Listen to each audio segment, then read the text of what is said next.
Okay, this is the 6th edition of our finance and investing class. Thanks so much for joining. I'm Martin Shkreli. I've uploaded all the relevant files to the share drive. If you don't know where that is, there'll be a bunch of links in the description box and message box as we speak. So anyway, let's get to it. We've left off, maybe I'll do a quick review of kind of where we've been. I just updated this thing, let's see. So I talked a little bit about my life and sort of where I came from and kind of the decisions that I made in my personal kind of career. We talked about planning your career. We talked about teaching oneself, and I actually went to my library and went through a few books. There's an unending number of books on Warren Buffett, which I would encourage you to read, or read all of them if you could. Snowball is the recent biography. I would certainly try to read that. My brother got me this for Christmas. I don't know, it was last year. I think it was last year. It's just the essays of Warren Buffett.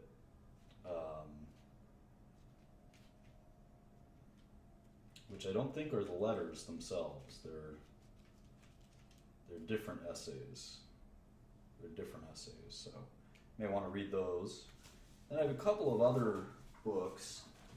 Two great hedge fund managers, Julian Robertson and Michael Steinhardt. There are books about these guys that I don't think they're great books. They're not going to win any literary prizes, but they're certainly not terrible to read if you want to learn more about great equities investors over the years. Those are two of the great equities investors over the years. Anyway, we've talked about a little bit about how to learn on your own, which is extremely important. We did a quick overview of equities. I actually wrote most of this, and I thought this was an interesting addition. I said that almost all corporate activity on the planet is done in the aim of creating equity value. It's done in the aim of creating equity value. And whether that's through increased stock value or dividends, most people work for this concept, all corporate activity at least. And that goes from all big, huge public companies like Walmart and Google, all the way down to sole proprietorships like your local Quickie Mart. And why do we use equities? Why are they useful? Well, they allow for rapid business expansion because you can sell new equity, and equity is portable. It's very efficient. You can list, trade, and sell equity quickly, as opposed to partnership interests or other forms of splitting a company up. Of course, new equity is dilutive to the old equity owners, but it does provide cash when you sell new equity. We've been through this a million times, the sort of 6 things I look at for any equity. We talked a little bit about the financial statements and enterprise value concept, which I encourage you to understand. We talked about accounting and some important concepts of accounting. We dove deep into the balance sheet and income statement. We started to do the cash flow statement. We'll do more and more of that. We've talked about discount rates. We've talked about discounting cash flow. I did this sort of John is an NFL quarterback example that's often in textbooks. We talked a little bit about bonds. I'll talk about bond equity parity someday. We started to do a little bit of fundamental research. We talked about your expectations when it comes to fundamental research. I'm going to talk a little bit more about fundamental research and forecasting. We'll talk about that. And then I wanted to sort of introduce a new topic, which we'll go through briefly before we get back to a regularly scheduled programming. It's a sort of a new section, and I'll be doing these here and there, and we're going to call it markets and portfolios. And this is really a different concept from kind of what we've been learning. So I want to briefly go through kind of markets and portfolios. And the simplest thing to understand is that stocks are traded on stock exchanges. And stock exchanges are very distinct things. And in the US, we have several stock exchanges like the NASDAQ and the New York Stock Exchange. But in the US, all of our exchanges are kind of sufficiently electronic and computerized that there is no real distinction between any of them that's practical and relevant. One thing that's very basic that's important to understand is this concept that for every buyer, there must be a seller. You can't just sell the stock into the market. There has to be a corresponding buyer. And a trade, that's called a trade when there's a seller and a buyer. A buyer who's bidding agrees with the seller on a price who is asking for a price. And so let's look at some of the trading basics. I copied and pasted this from Bloomberg, and you can see that if you look carefully here, you can see that there are all these bid prices.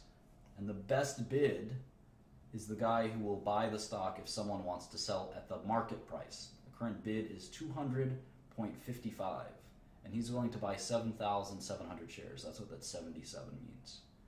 So he's willing to buy 7,700 shares at $200 a share. How much money is that? Let's see. 200.55. That's about $1.5 million. So there's somebody out there right now willing to buy $1.5 million of this stock called SPY. And correspondingly, there's someone willing to sell 6,700 shares at 200.6. And this is even after the market's closed. That's about $1.5 million that they're willing to sell. And that's after the market's closed. So this is a very liquid security. This is maybe the most liquid security there is. We talked about beta last time. This is a correlation coefficient to the market. It's sort of like an R squared value, if you're familiar with that in math. So all these are important to know. In fact, you should know every single one of little things listed on the sheet. And again, this has been uploaded to the share drive. Now let's talk about funds. Well, funds are things that fund managers create, and what they are is a collection of stocks. And we call that collection of stocks a portfolio. And fund managers create these portfolios or funds to outperform each other. That sounds a little bit, I guess, competitive, and it is. You know, the goal is to have the best fund possible. And these funds just basically try to get the best performance possible. They want to buy the stocks that go up the most in any given year. There's two more or less general approaches to investing. You can either be a passive investor or an index investor. We'll talk about what an index is in a second.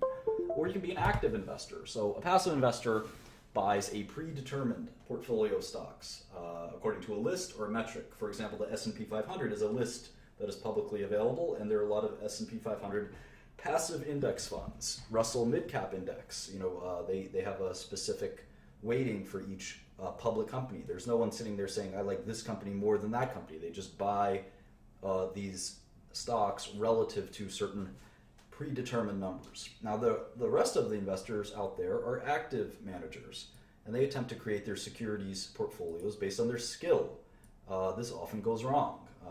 Most people cannot outperform the stock market, and I believe there's a good reason for that, which we'll talk about more in more advanced classes. Now, there's all kinds of funds. There's some funds that can short.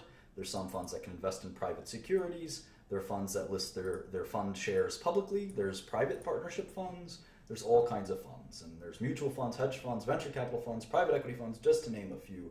There are many more than that. So how do you go about selecting a portfolio? Well, we spent a lot of time trying to value individual companies, and we'll continue to do that when we're done here. But there's several different strategies. One, for example, is this long versus short concept. And I think if you've watched these videos before, you understand that I'm a big fan of short selling. And I don't think that stocks go up over the long term, especially corrected for inflation and other dynamics, especially the sort of, I think, erroneous ways we calculate index fund returns. So we'll talk about that. I think it makes sense to neutralize the risk of beta. Stocks can go up for extended periods of time. For instance, we've been in a big uptrend. We've been in a big uptrend for many years now. You can see from 2008 to 2016, stocks have gone up. And you might ask yourself, how is that possible? If there's a no arbitrage concept that we've talked about many times, that there can't be an arbitrage, there's no arbitrage, why did the stock market track in many ways just sort of the trajectory of the economy? Why did that happen?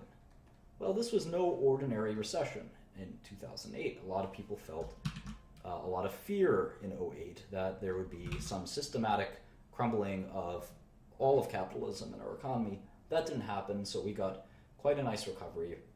And I think that just the passage of time has allowed earnings to reach record highs, and stocks have had to sort of catch up, if you will, since stocks have been pretty modestly valued for many years, if not almost 2 decades.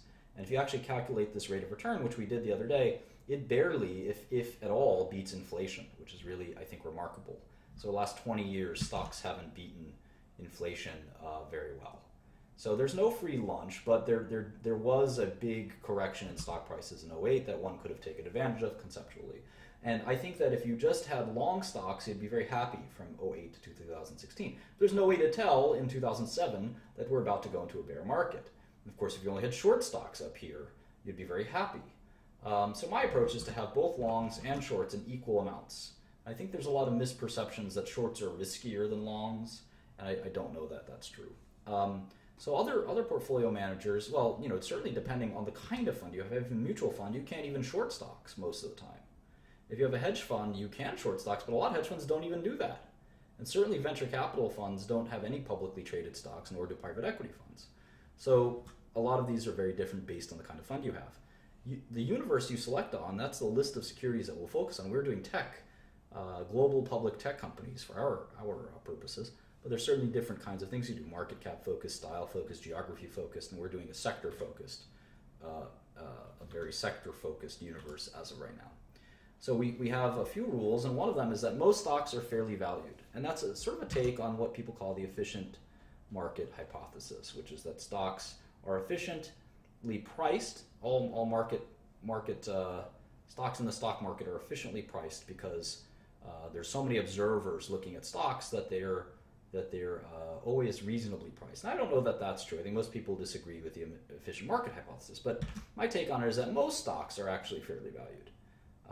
Most stocks. I think that for every 10 stocks you look at, 8 of them will be fairly valued. Maybe one will be overvalued and one will be undervalued.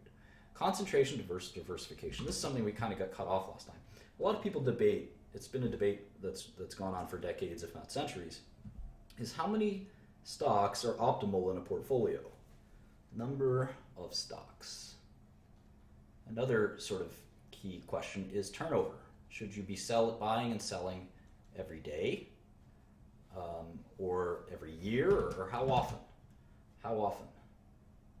Maybe I can write that in here somewhere. Turnover. We did universe somewhere else. Turnover and rate of return. We'll talk about that shortly. So anyway, with respect to the number of stocks, it's my opinion that you want as many as possible. And that's just a sort of a mathematical concept. Now, the problem with this hypothesis is that we're only human. And ideally, we'd study thousands of stocks and pick as many as we can to get diversification. We assume that there's going to be some error in our ways. So let's say there's 1,000 stocks. And again, according to my principle, let's say 800 will be fairly valued, so we're not going to look at those 800. There's going to be 200 that are not fairly valued, 100 will be longs, and 100 will be shorts. But we're not perfect, we're human, so we know that we're going to get some of these wrong. We're going to be long. There's a famous hedge fund manager right now his biggest long is, I think, called Valiant, and he's been wrong. He's long and wrong. Valiant has gone down a lot. But it's his biggest long, and he's also had a short that's gone up quite a bit. I think it's called Herbalife. I don't know a lot about the situation, but I think that's what's happening. And so in any event, sometimes you get it wrong. And so there's some percentage chance that you will get it wrong. And that's why I think you want to minimize that percentage chance impacting you. For instance, if the percentage chance that you're going to get something wrong is 60-40, which is pretty good. 60% of the time you're going to be right, 40% you're going to lose and be wrong, win-loss. Well, if you have 6 stocks that you're long, do you know what the probability is that even though you're pretty good because you're 60-40, what is the chance that you will get it wrong several times in a row? In fact, what is the chance that you'll get all 6 stocks wrong? I think it's 0.4 to the 6th power, if I'm not mistaken. And that's not an impossibly small number. It's pretty small. It's less than 1% chance. But that means that you'd get every single one of them wrong. And I think that's somewhat intolerable given that you have 60% chance. Now let's say, and remember, for every one you get wrong, you kind of cancel out one that you got right. So all you need to do to mess up your portfolio is have 4 winners, or let's say, 3 winners and 3 losers, and you make no money. So at best, 4 winners and 2 losers is sort of is in fact quite possible. In fact, it's sort of almost likely. In fact, I think if you do the math right, there's a good chance. I'm not doing my statistics very well here, but there's a good chance. There's definitely a good chance that you're going to have a lot of things wrong. So you want to maximize the kind of spread by maximizing the number of stocks in your long portfolio. And I'll do the math someday. I sort of conjured this idea on the fly. So let me go back and do the math on that whole thing. So in any event, you definitely want to have as many stocks as possible. The problem is most people are, this is a technical term you may not be familiar with, lazy. Most people don't want to look at 1,000 stocks. Most people don't want to spend their weekends looking at stocks, their nights looking at stocks. Most people want to sit there and have a couple of stocks, and they don't want to research them day and night, and that's part of being a fund manager.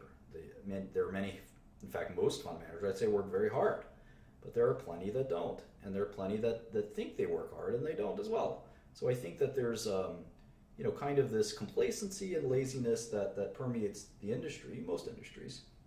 That's why the people that work the hardest seem to do the best. So anyway, having 100 great long ideas and 100 great short ideas is a lot of work, but it's not impossible if you have a decent-sized team. Now, having said that, there's some theory that when you concentrate your bets, you have a better chance of making more money, and I'm not sure that's true. In fact, some of the highest returning funds are not concentrated at all. A good example from history were two hedge funds called Renaissance. Renaissance is still in business. And the other one is called Steinhardt. And these funds were notoriously diversified, and they made a lot of money. They'd have literally 100 to 1,000 positions at any given time. Then there's concentrated funds that have done very well as well. Concentrated funds, and I don't know if I can give a few examples, but Buffett's early days, he was concentrated. He's no longer very concentrated, but Buffett's early portfolios were very concentrated. There's a mutual fund called Sequoia, which is very concentrated and has done very well. So there's plenty of people that have made money on both and lost money on both. You can be diversified and lose money as well. It's harder. It definitely is harder. And you can certainly be concentrated on one or two positions and get lucky and make money for a short period of time. So in any event, I believe in diversification with the understanding that there's a natural limitation to how much work one person or one team of people can do. So there's a lot of debates on that, and we'll talk about that more and more over time. One of the things that you have to understand about investing that many people don't is you don't have to invest if you don't have good investment ideas. And I think this is actually what's wrong with hedge funds and mutual funds and other types of funds, that no one forces you to make a bet, or at least they shouldn't. Some investors and investment managers feel like they're forced. They actually feel like they have to come up with great new stock ideas all the time. And sometimes there just aren't any. And you don't lose anything by not betting. And there's a lot of great investors like Buffett and like Seth Klarman and others who have done very well by just kind of waiting. So turnover, how fast should you change the stocks in your portfolio? This is a great question. I get this question a lot. People say, how often do you want to hold a stock for? And I say, for as little time as possible. Why is that? Well, it's the sort of opportunity cost of money concept. If I buy a stock for $10 and I think it's worth $20, they say, well, how long do you want to hold that stock for? And the answer is as little as possible. As fast as I can get a return, the better. If this is going to take 5 years, I can do the rate of return on that. Let's see, 5 years minus 10 plus 20. That's a 15% return. That's pretty good. If it's going to take 10 years, well, that's a 7% return. That's not that exciting. What if it took 1 year? Well, that's a 100% return, right? How about half a year?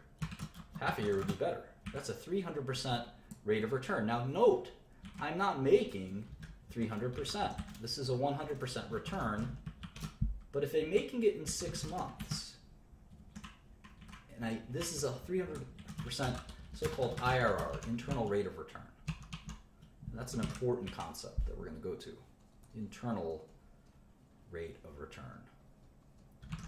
And this is a really interesting concept. So let's say for long term, I think it's going to go from 10 to 20, and it's going to take 2 years. 2 years. Let me do this math again. Now let's say that's a 41% rate of return, which would be amongst the best fund managers of all time. I like my stocks when they perform that way. But let's say I bought the stock at 10 and it was $12. It was $12 2 weeks later. It was 52 weeks in a year, right? So that's 0.038 years later. 0.038 of a year later. 2 weeks later. Right? 2 weeks later. What's my rate of return? It's actually 12,000%. It's 12,000%. Now, there's never been a hedge fund that's made 12,000%. But the point is that I'd much rather buy and sell a stock in 2 weeks and make 20%. Let's see, the IRR is 20%, is 12,000%. But the actual cash return, we'll call it, is only 20%. I'd much rather get this than that. Does anyone know why? The answer is not because the IRR is higher. What is it? What? But why exactly?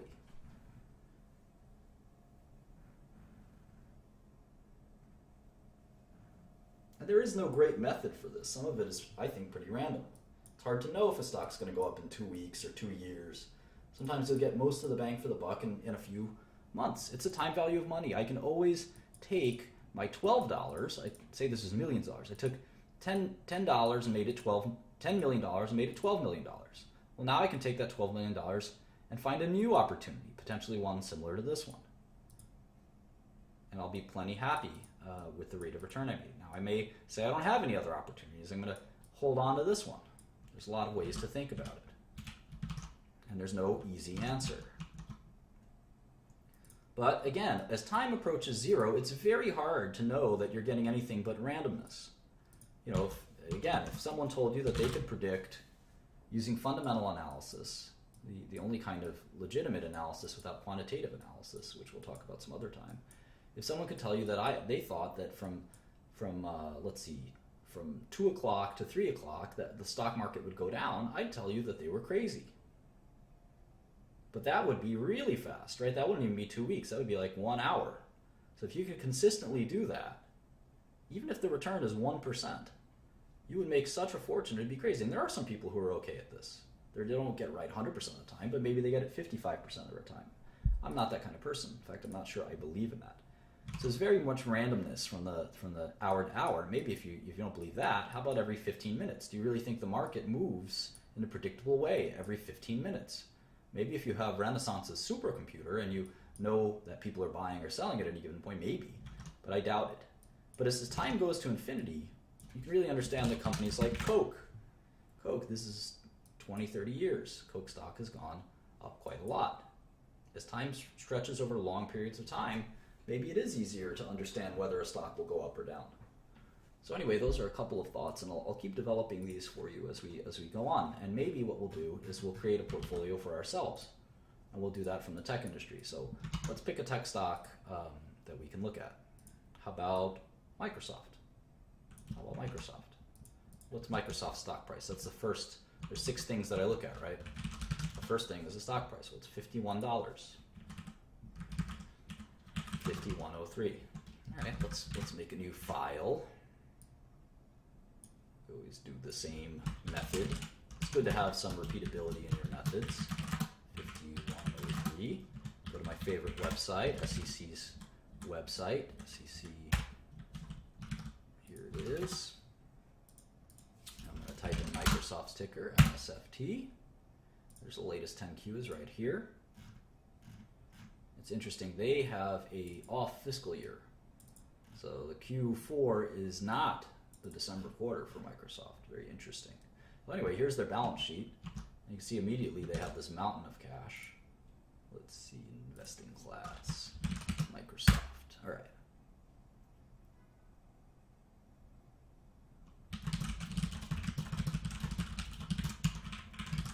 So they have, well, let's see. The first page of the 10Q tells us how many shares there are. There's 7.909 billion shares. And at one point, Bill Gates owned most of them. Bill Gates owned like 1 billion or 2 billion shares of Microsoft. Maybe he still does. Let's look on Bloomberg. Let's look on Bloomberg. Here he is. He owns 200 million shares of Microsoft. William Henry Gates III. That's about $10 billion roughly? I think there's other Microsoft shares he owns that aren't listed here. Anyway, that's $404 billion, 79.9. That's the value of Microsoft, or their market cap. How about cash? I spied some cash here. Let's see. Plus 785, plus 95,455. That's 100 billion right off the bat. There's equity and other investments of 11.4, so that's 111 billion. 111 billion. How about debt? There's a bunch of debt. 4679. Securities lending payable. They must be short some stocks. That's pretty cool. I was one of the only people that ever disclosed securities lending payable, because most companies don't use their cash to short stocks. I'm a big believer that companies have to use their cash for investments, but that's a long, long, long story. All right. So the enterprise value is smaller than the market cap, which means they have net cash. Net cash is what, like 70 billion? So they have enough cash right now to go buy a bunch of companies, maybe like Yahoo. I think there's a lot of people thinking Microsoft would buy Yahoo, which I think would be probably a good idea. Q415. All right, so we're going to link the Microsoft model on our tech page here. We're going to multiply this by 7909. Gives the market cap. And then we're going to put down the net cash.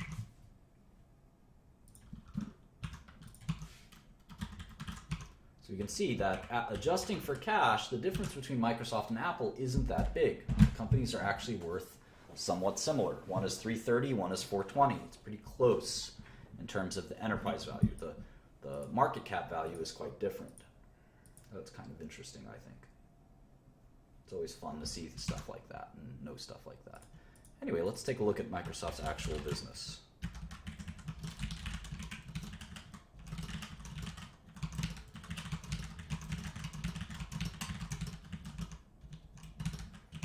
Set up our model like we usually do.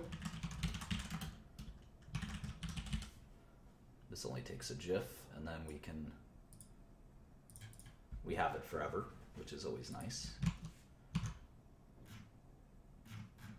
So let's see, here's the income statement. You can see their quarterly revenue of 23.7 billion is smaller than most of the companies we've looked at. It's pretty similar to what IBM's, if I recall correctly. Or IBM had a little more. That's pretty similar to IBM's, 22 billion. Microsoft has much higher margins, as you'll see soon. All right. So I want to be careful here because it says three months ended December 31st, 2015. So I'm actually just going to put down 12/31/15, even though I know it's not this quarter. Maybe it's this quarter. Let's guess. 3,796, 98.72. The gross margin, the gross profit. Let's see what the gross margin is. Is that about a little lower than I thought? It used to be very, very high, but I think because they sell Xbox and other Surface and stuff like that, their margins are lower than they've ever been. All right, what else? Research and development. Microsoft has always spent a fortune in research, and it's never really been productive. It doesn't make any sense to me. General administrative, sales and marketing, research and development. Microsoft spends so much money in research and development, they almost never have anything to show for it. Sales and marketing, of course, are the advertisements Microsoft makes and the sales force they have. And general administrative are things like their headquarters costs, legal costs, all kinds of things like that. CEO salary that goes into general and administrative.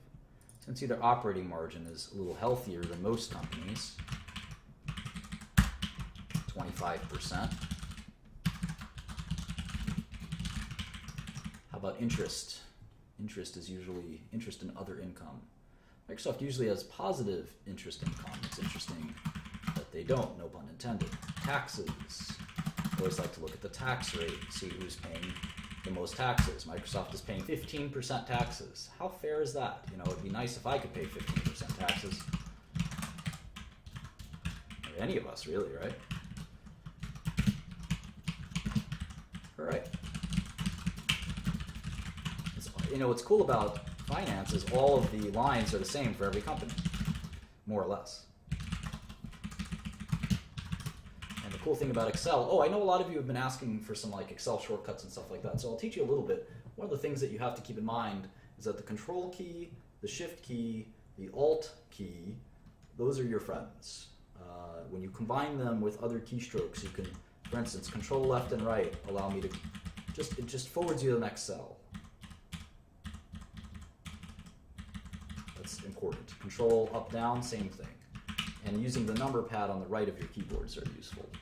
So I'll occasionally give you some hints like that, but it doesn't matter if you can do this in 5 minutes or 20 minutes, it doesn't make a difference. Understanding it is more important. Don't confuse rapidity with understanding. Two very different things.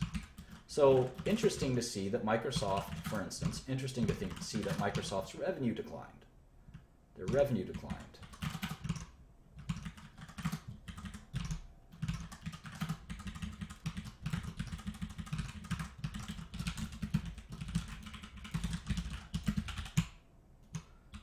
Yeah, this will be its own video uploaded to the site. So Microsoft's revenue declined 10%. Now remember, so did IBM's. And IBM explained to us that it was the currencies. It was the currency's fault. The euro fell so much that they had to have a decline in revenue. I'm sure Microsoft has a similar story, so we're going to have to keep our eye on that. We see that in pharmaceuticals as well. Every industry has been impacted. Every global company has been impacted by the euro's decline. So keep that in mind. All right, now we're going to do something that we don't usually do. We're going to put in the balance sheet after we put in the income statement. So we're just going to do cash, accounts receivable, all of our classic balance sheet items. So let's see, 102,640 in cash. Well, we're going to include investments. So it's going to be 11,514 million. All right, cool. Accounts receivable, this is cash that your customers owe you, delinquent customers. They're not delinquent, they just haven't paid you yet, because you typically give your customers 30 days or so to pay you. And then the majestic property, plant, and equipment, very important. These are assets that are usable over 1 year time, usable in more than 1 year. Very important, property, plant, and equipment. We know that these are very difficult to account for sometimes. They cause all kinds of craziness for accountants. Goodwill and intangibles, we've talked about a little bit. So we're done with the asset side here. It's 180 billion in assets. Let's go to the liability side. 6936 for accounts payable. Here's the debt, 3750, 4679. Accrued compensation. Taxes, deferred revenue. Lots of software companies have deferred revenue. We talked about deferred revenue as being cash that, you've gotten paid, but you have not yet delivered the product. You have not yet delivered the product to the customer. And this happens quite a bit in software, believe it or not.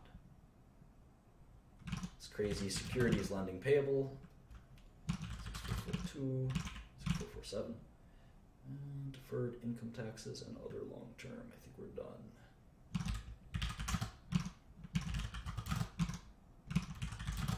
Let's see if this equals $180 billion. Yes, it does.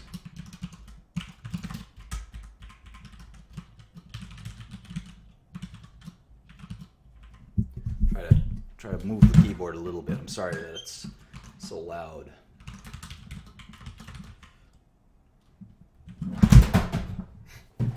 Maybe I put it on my lap, that might help.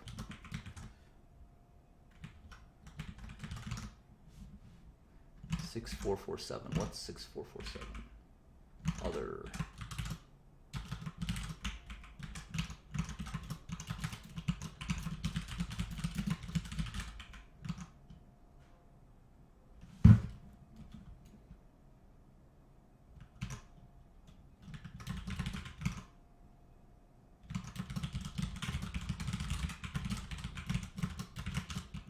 So net cash is going to be our definition of cash minus their definition and our definition of debt. So you have 69 billion in cash. We're going to forecast their cash balance from here on out. So that's going to be pretty important. Here's their 10Q before this one. Same concept. Except this is the 3 months ended September 30th. And this is their 1Q. This is their 1Q. So this was their 10, this is their 2Q. I'll move all these over. Microsoft is kind of weird like that. I don't know why. In the old days, there were a lot of kind of companies that had their calendar year end on 9/30. There's a lot of legacy reasons for that. So anyway, there's that. And we're just going to copy and paste everything, which makes our job a lot easier.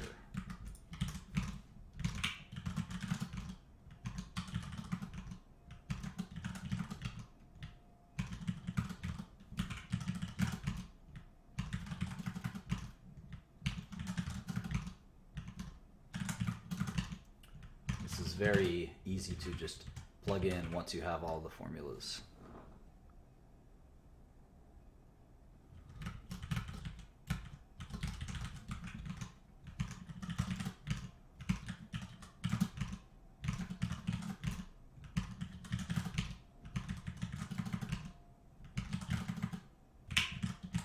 And again, I would encourage you to make your own models for companies that you're interested in. And you feel free to send them to me, and I'll tell you if you did something right or wrong, or if you have any questions. I'd be happy to look at them. I love looking at financial statements. It's my favorite thing.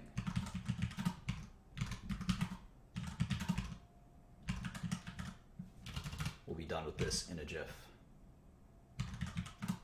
Maybe I'll make it even faster if I do this. Hang on.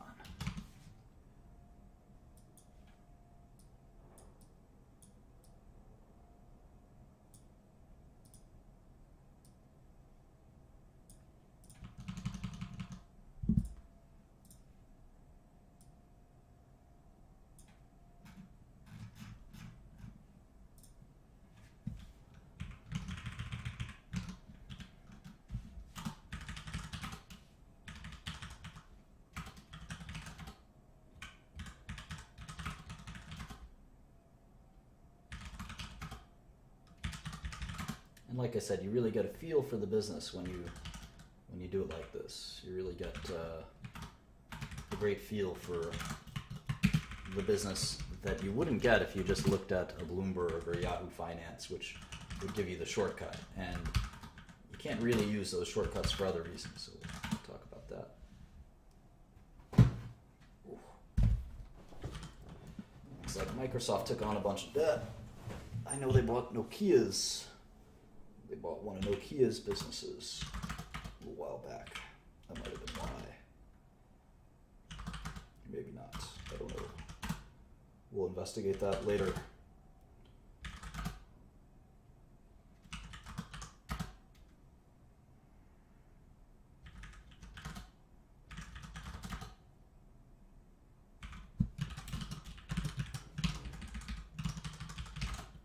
All right, the balance sheet balances well. Now, interesting thing about the cash flow statement. Cash flow statement, most companies report it, unlike the income statement, they report it on an accrual basis. I'll show you what that means. So let's go to the cash flow statement. Typically we do our model net income and reported net income. So we're going to go up to model net income, which is 4 billion in this case.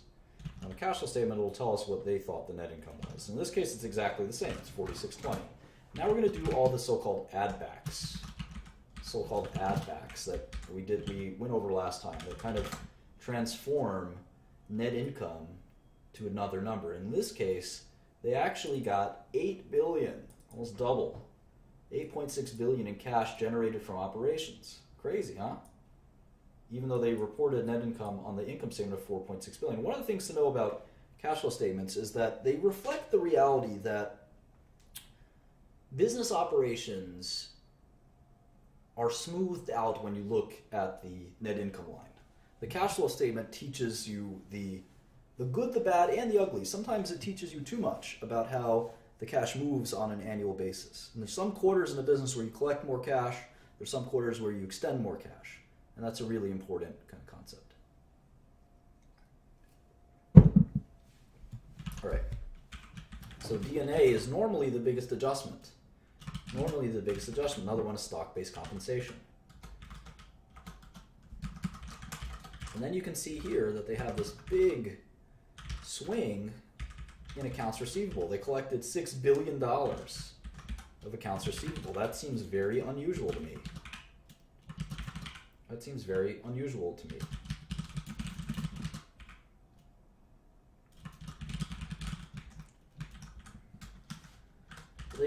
They did build inventory and other assets, so that partially neutralized it, but the total sum was a much larger cash flow from operations,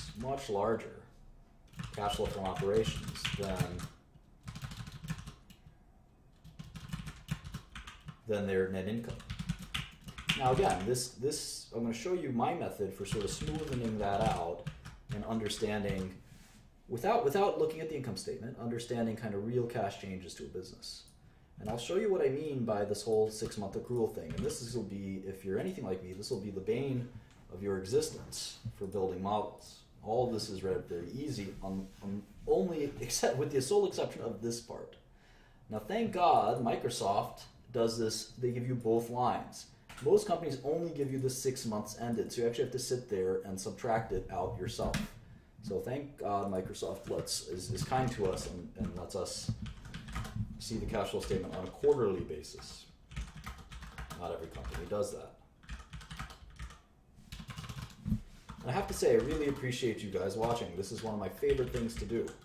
You give me a good reason to do it. I've been on a little bit of a break from work, and this is a ton of fun for me. So now you can see cash flow is greater than net income 2 quarters in a row. 2 quarters in a row. And why is this important? Well, the average net income for these 2 quarters is $4.8 billion.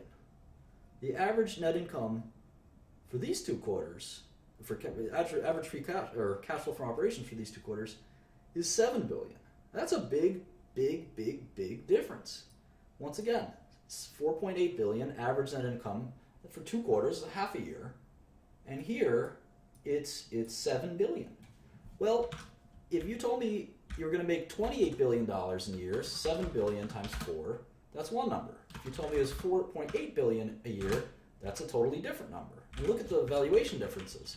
The payback period, or the earnings multiple, is 12 times for one of them,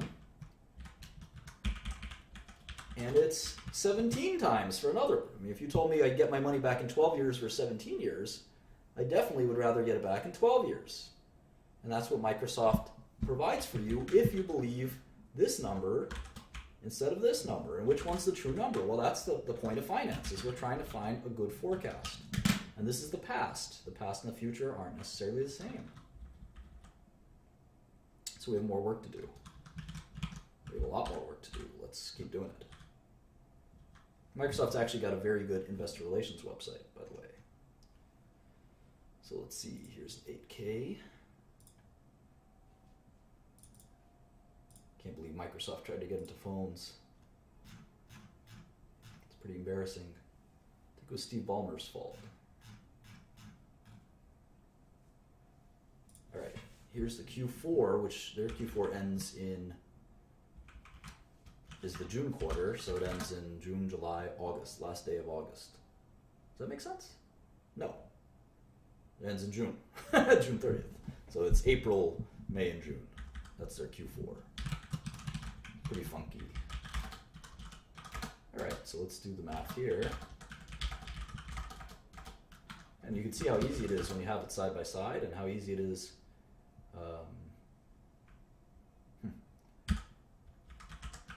Now notice I'm excluding this impairment, integration, and restructuring because it's a non-cash charge.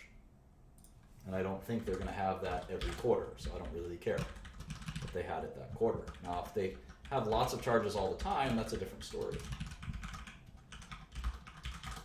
Let's do last year. 23, 382, 76, 33. a video game, punching in these numbers. But there's a point to it. So now you can see the gross margin has declined. It was in the 60s, now it's 59. That's interesting. The rest of the operating margin has declined too. And meanwhile, it's not because low quality revenues have been added. Revenues have been declining as well.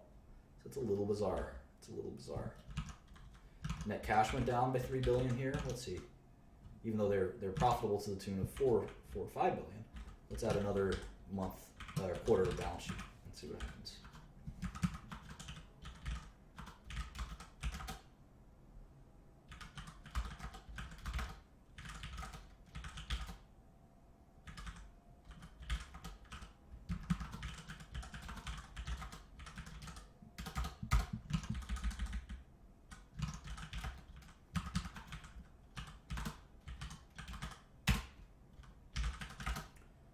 See, the debt has gone up by about $10 billion.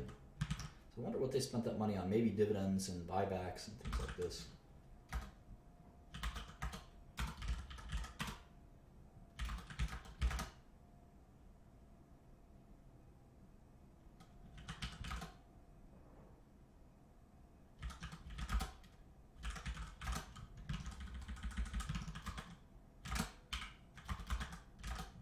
Alright, that balance sheet balances quite well. Now because they do this cash flow statement, I would like to add it in here. Cash flow statement, I don't know where they start in net income. Oh, here we go. Alright, so their reported net income is minus 31.95. So let's see, goodwill and asset impairments. That's the first line. Impairments.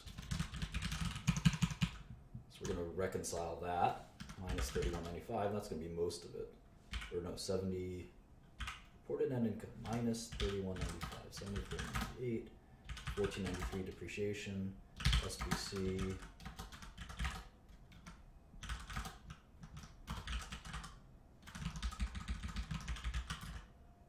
Okay, and you can see here they extended a lot of credit to their customers. So it looks like the end of their fiscal year, they extend a lot of credit, or at least, or maybe there's no trend to it. It just goes up and down. Here they collected all their receivables. Here they extended. Here they collected. So necessarily no rhyme or reason. Sometimes things are just random. You can't tell for sure when your customers will pay you and when they won't, unless you have my team. All right. So here's the third quarter in a row where their cash flow is greater than their net income. So again, the average being $5 billion for net income and $7 billion quarterly cash flow for cash flow. That is a big difference. And again, we're dealing with that $7 billion number. They've been on track to make $28 billion a year, which is close to 10 times earnings, which is pretty cheap. That's pretty cheap. Even though Microsoft is thought to be kind of a laggard in many ways, that is a very cheap relative to some of the other companies we've looked at. Although look at Apple. Apple's 8 times. Let's do this. 28 billion is what we think 2016 earnings are. And without even building a model, let's assume that it declines by 1%. So, according to this, pound for pound, Apple's the cheapest, Microsoft's the second cheapest, and IBM's the third cheapest. But that doesn't mean they're the most attractive in that order. We don't know if Apple's earnings will fall off a cliff. A lot of people think they will. We don't know if IBM's earnings will fall off a cliff. They certainly haven't been doing a good job, and we don't know anything about Microsoft because we just started to look at it.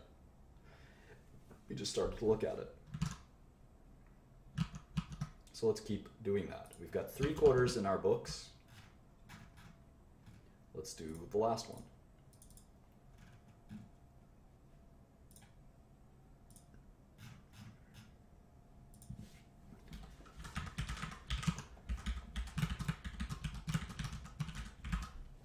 Sometimes you don't know everything about a business from your personal experience with it unless you're in the software industry.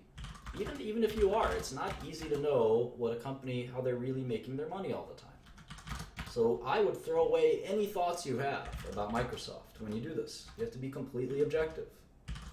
And that's hard for a lot of people. They say, ew, Microsoft. No, you can't think that way. It's not a beauty contest. It's about bargains. You're trying to get the best bargain, not the best company. If you wanted the best company, you have to pay the highest price, and that may not be a bargain. You may be overpaying. You still may be getting a bargain. It's not really clear. But, you know, it's not about a beauty contest. We're not movie critics. We're bargain hunters. And that's one of the, if someone asks me what the number one thing people don't understand in finance, it's that. We're not trying to make a good or bad kind of rating. We're trying to make, are we getting our money's worth rating? It's just a very different analysis oftentimes, especially in companies like this. In pharma and biotech, it's a little more complicated, but certainly in this kind of, it still applies, don't mind you. But it's extremely important for companies like this. Good versus bad is not the calculation we're making. We're weighing exactly what is this. It's like 50 different diamonds. There's definitely one better diamond than the other. But we're trying to figure out is which diamond is the best bargain we can buy for the cheapest price.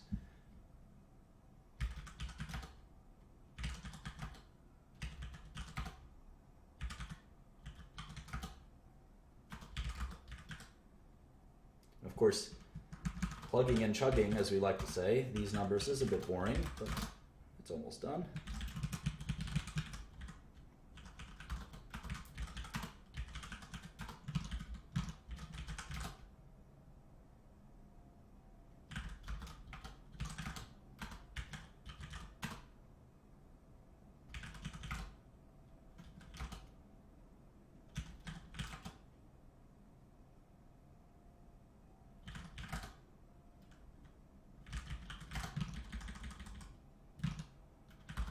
All right, now the last part of the cash flow statement. The model said 5 billion. They said it's a little less. They said 5.2. They say 5 exactly. No impairments this quarter. The DNA, all this stuff looks pretty normal. Not a lot of swings. I will say their accounts receivable swing more than I've ever seen any other company swing. I wonder why that is. There we go. And here, look at this. Massively larger cash flow from operations. Massively larger. Massively larger. How about CapEx? We haven't been watching CapEx. Let's take a look at CapEx. I don't think cash flow from financing is that important, but let's look at CapEx.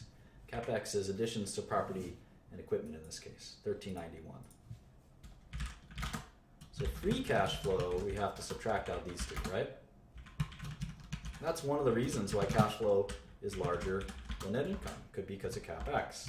You don't think a software company is having a lot of CapEx. I mean, after all, they don't have any equipment to make the software. I mean, come on. Software. Let's also look for acquisitions. Acquisitions. That's another interesting thing to watch. Acquisitions and buybacks. So for acquisitions, they had 162 million. And here for buybacks,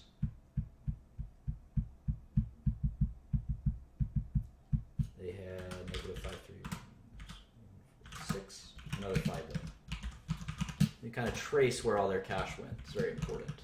Let's go back to the other cash flow statement just to see what their CapEx was. Well, we got their buybacks. Let's look at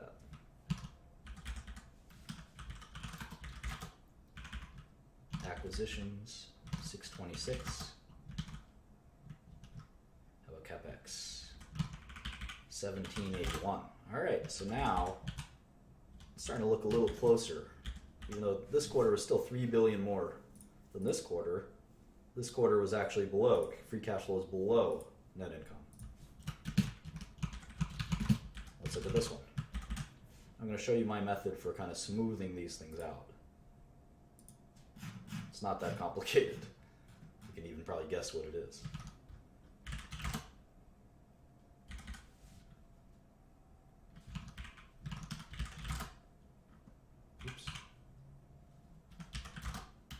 Microsoft hasn't really been acquiring a lot of things.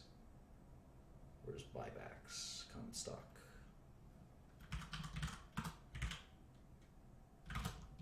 There's also dividends.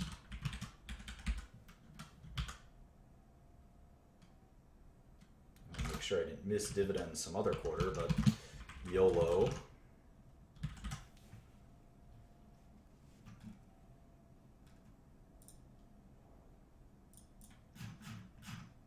And here's the last one.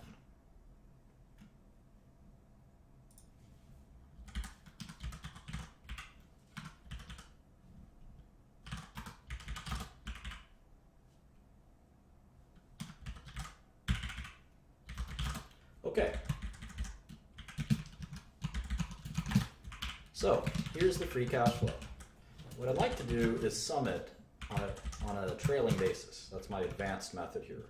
It's 12-month free cash flow. And if I do that with 12-month net income,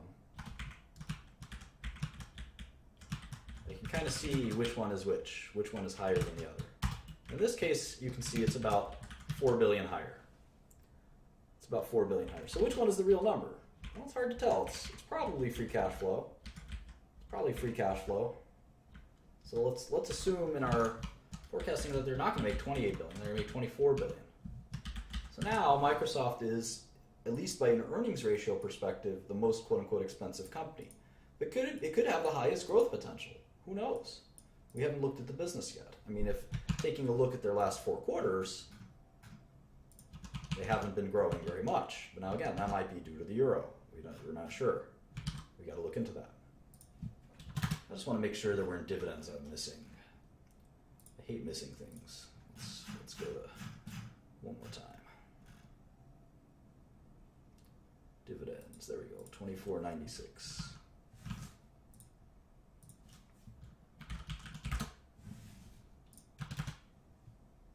One more.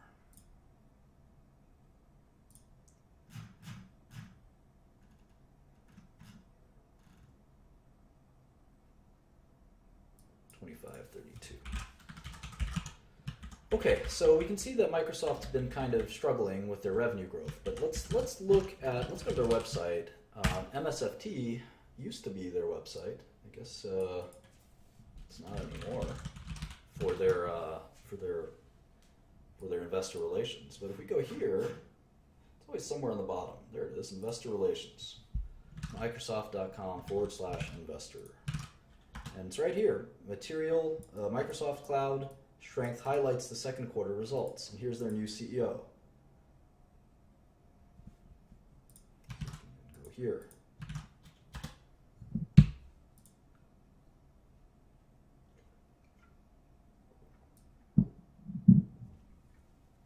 They had non-GAAP revenue that was higher than GAAP revenue. That's kind of bizarre, isn't it? So we're going to make some GAAP adjustments. And that could also, by the way, be sometimes the difference between net income and cash flow. Let's see if we can look into some of their growth. Businesses everywhere are using the Microsoft Cloud as their digital platform to drive their ambitious transformation agendas, says Satya Nadella. Now, where have we heard that before, class? Businesses everywhere are using the blank cloud as their digital platform to drive their ambitious transformation agendas. Who's smart? Who can tell us? Who can tell us where we've heard that before?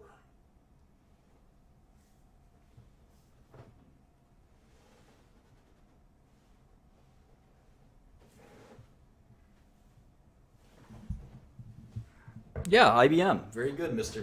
Koopsta. I'm going to make you a moderator. Don't let me down. Don't let me down. Congratulations. Yeah, IBM said the same crap. IBM said the same crap last press release we read. Everyone's talking about how their cloud... Sorry, I have to get high. Everyone's talking about how their cloud business is growing. I'm just kidding. This is a saline solution. Sometimes my nose gets clogged.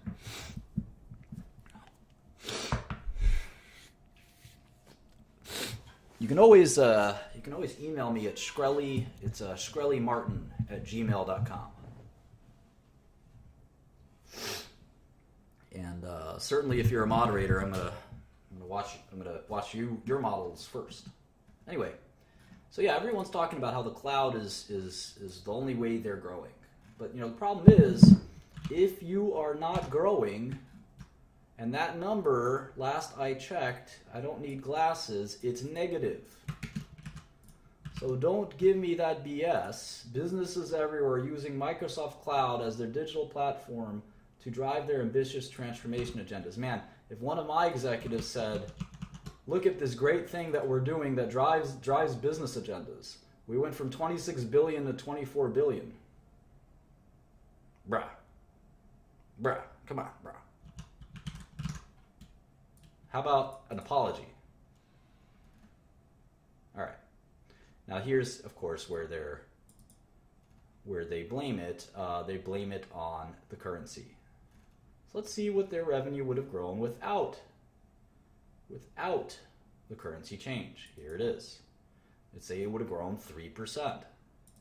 Percent change year over year, non-GAAP, constant currency. We have to make 2 or 3 different adjustments to it. As reported versus non-GAAP, and then we have to make a currency transformation. It's a lot of headaches, but you know what? I believe them. You don't always believe them. Local currency is year over year plus 3%. Now IBM, 3% growth isn't anything to write home about, but it's growth, at least. It's growth. Now IBM was giving us the same spiel, but even after adjusting for currencies, they shrank by 2%. And if we've learned anything, we know that even a couple percentage points changes value by a lot. Minus 3% of maturity makes IBM a lot less attractive than minus 1, for instance. So there's a lot of things little things like that make a difference.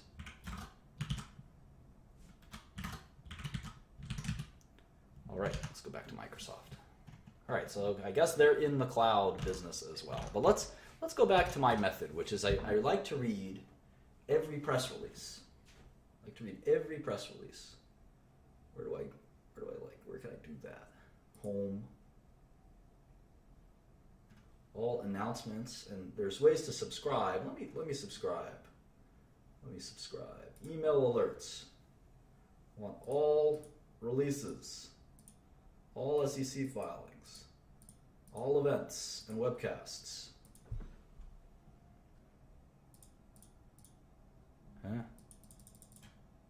All right, here's the alerts if you want alerts.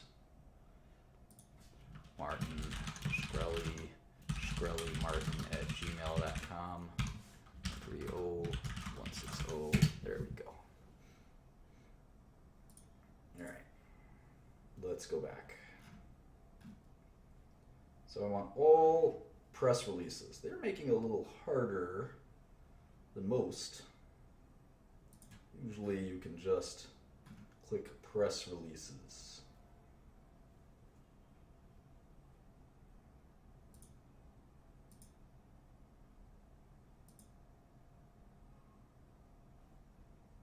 Pain in the neck. Well, let's read this release at the very least, from start to finish. Commercial cloud annualized revenue run rate exceeds 9.4 billion. Windows 10 active on over 200 million devices. So I'm going to write that down in this model. Windows 10 installed base. They're saying it's 200 million. Might as well track that. And you can always ask Microsoft to say, hey, where's your Windows installed base? And if they stop telling you, you know it's bad. It's a good trick. As a professional investor, at least.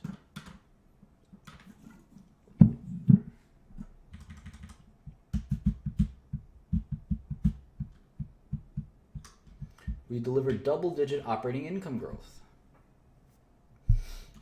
Revenue in productivity and business processes declined 2% and was up 5% with the following highlights. Office grew. And Office 365 grew by 70%. Wow. Office 365 consumer subscribers grew to 20.6 million. Wow. This is called Office 365. It's one of their Microsoft Office. I think I'm using it as we speak. Let's see. So they have this productivity and business processes, business segment. We call that segment. And what's the percentage of revenue? What's the percentage of revenue? It was 6.7 billion out of 25 billion, 25.6 billion. So what is that? 6.7 divided by 25.6 is 27% of their business is Office. So what's in that business segment? Right, so we can write just contains Office. So 26% of Microsoft is Office. I bet you didn't know that. Bet you didn't know that because you're a noob. Noob, N-O-O-B. There we go. Right, Intelligent Cloud. That's their next business segment. Intelligent Cloud. And that is 6.3 billion. 6.3 billion. That was up 11%. 6.3 over 25.6. That's another 24%. I don't know anything about their intelligent cloud business. Oh, there it is. Azure. I've heard of Azure. I don't know a lot about it. Azure. They must be doing very well with Azure. I mean, it used to be, by the way, that Office was about half of Microsoft. Now it's down to a quarter. That's good. That's good. So we'll learn all about Azure. I'm curious what that is. We're going to have to learn a lot about it. I'm not a technologist, but I'm willing to learn. Server products and cloud services, Azure. Server products, cloud services. All right. More personal computing. Not even personal computing. More personal computing. It's kind of a silly name, isn't it? And this was 12.7 billion. So this is still their biggest business. And this is, that's 50% of their business. So you can think of Microsoft in three parts. Personal computing, which is Windows, right? Windows. And that's the only business that's declining. Not a surprise, right? Growth, minus 2%. Intelligent Cloud, up 11%. Productivity, up 5%. So personal computing is kind of the legacy, we like to say legacy business. And that has Windows, probably Xbox. And Xbox monthly is at 48 million people. Holy moly. Xbox Live, right?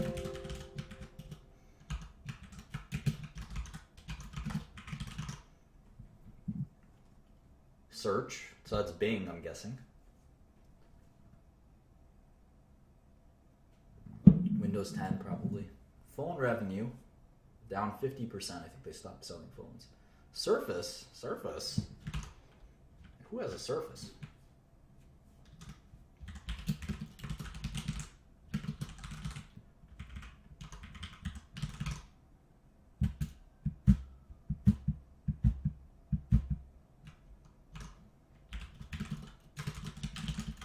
All right, so those are Microsoft's kind of core products.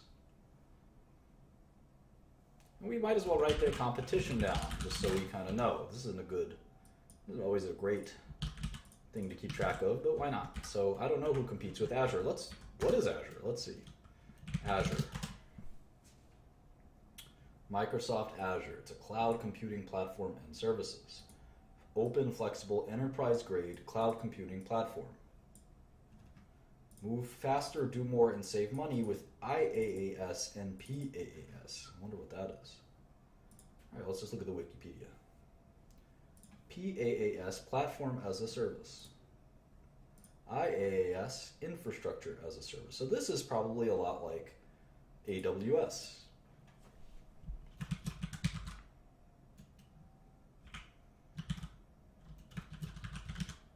Office is competing with, I think, Google Spreadsheets, OpenOffice.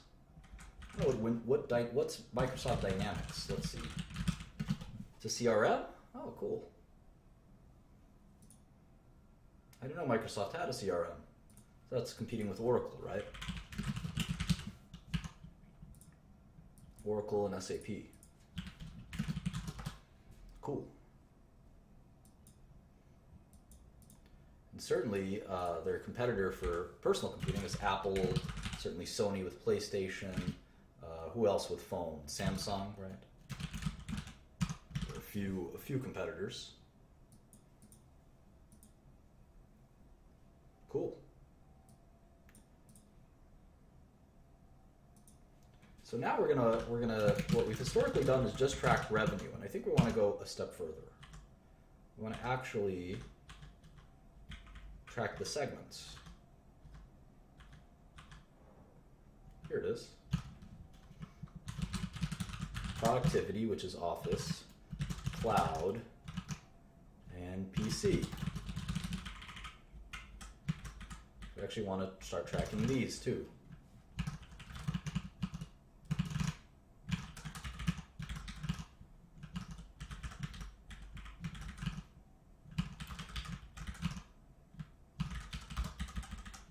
Problem is PC revenue is probably going to decline forever.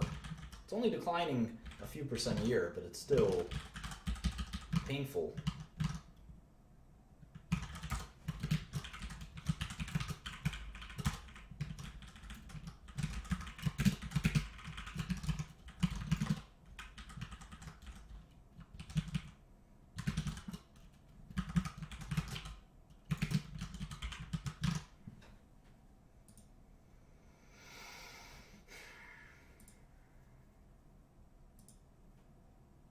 So we can kind of forecast based on each segment. So instead of forecasting off of revenue, we can actually just do like this, equals sum, like that, and we can, I'll show you kind of what the game plan is in a second.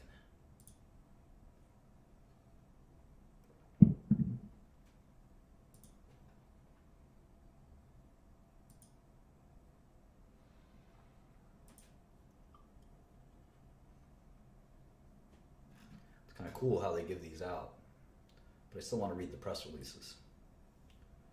Here we go. Here's the Q1.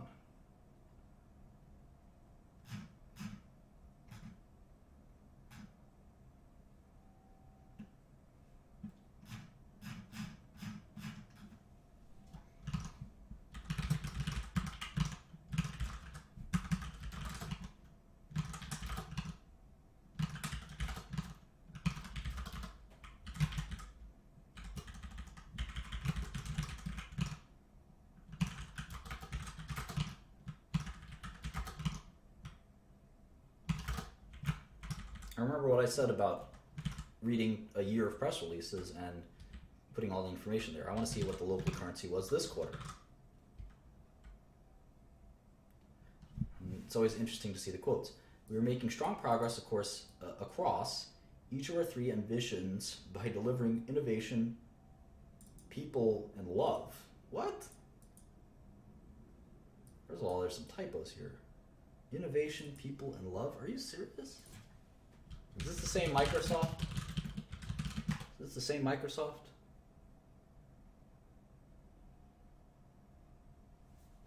That doesn't sound right to me. Oh, innovation people love, like the innovation that people love. By delivering innovation that people love. I get it.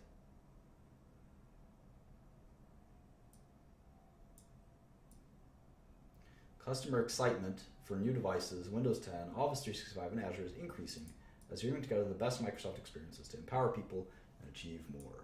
Okay. So let's see, up 4, up 14. Wow, look at that. Look at that. Revenue in more personal computing declined 13%. 13% in constant currency. Wow, that's terrible. Anytime something's declining by 13%, I'm going to make a note of that. Minus 13% constant currency. Wow. What a terrible quarter. PCs are going to just drag on Windows revenue is just going to drag. Let's see, 39 million Xbox Live users that quarter.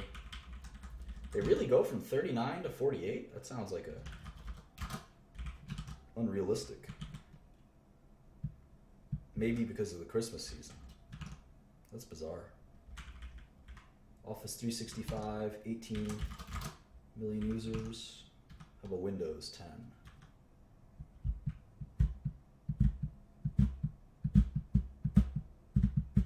Maybe they don't give that out nearly as much.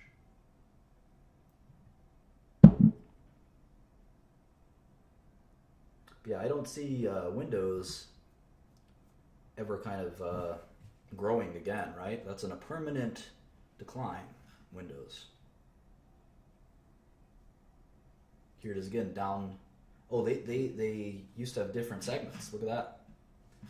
They changed their segments. Changed everything. Phone hardware revenue. Look at this. Segment information, devices and consumer. Huh.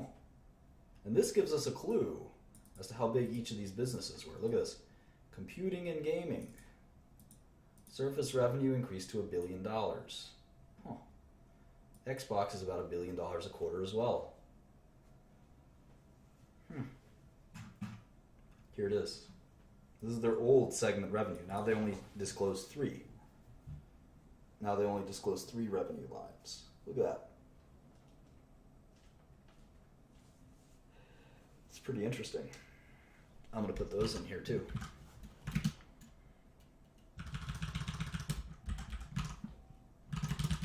Devices and consumer licensing. These are pretty nondescript. I wonder what these are.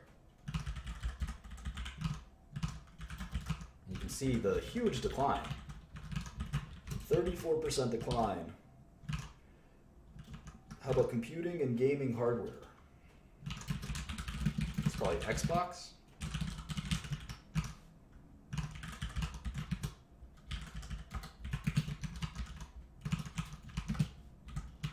I'm sure the Surface is fine.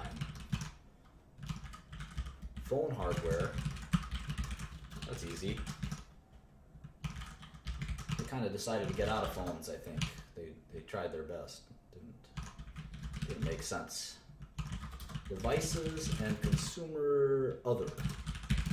That's probably the Surface, I think. It's kind of hard to tell. This must be Windows, commercial licensing.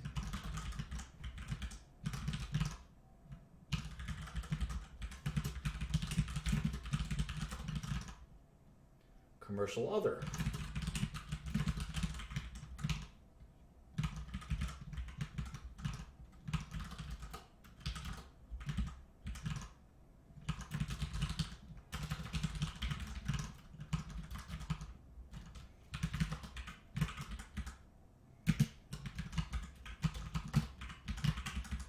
Just making sure they check out. 23,382, 22,180, good. All right, so this gives you a better picture. When they only have 3 business lines, it's all kind of cloudy, but I think they don't want to show these some of these growth rates are pretty embarrassing. I mean, 34% decline. I mean, look how much more volatile they are than these growth rates, which are very kind of staid. 6, 8, 35. Wait. These I'm doing these quarterly. Let me do these annually. Is the only way to look at them, of course. -2, 5, and -5 compared to these, which are down 34%, up 44%, down 38%, up 31%, -7%, up 36%, all over the map. So let's see, devices and consumer licensing.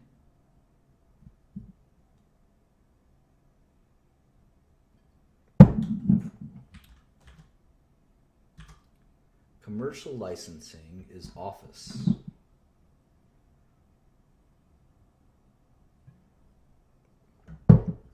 So devices and consumer licensing is Windows.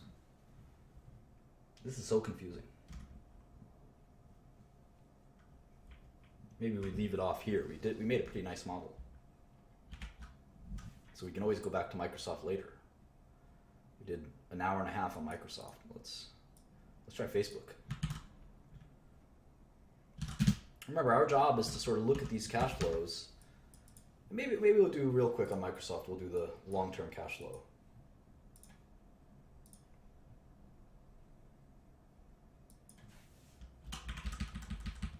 So let's see, margins,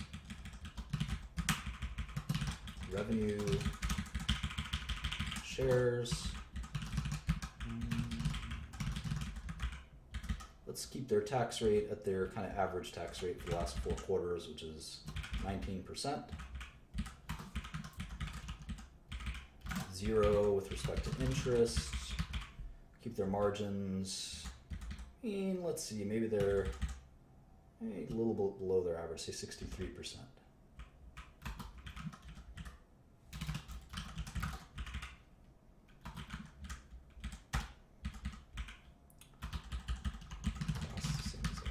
Okay. So now how about forecasting revenue?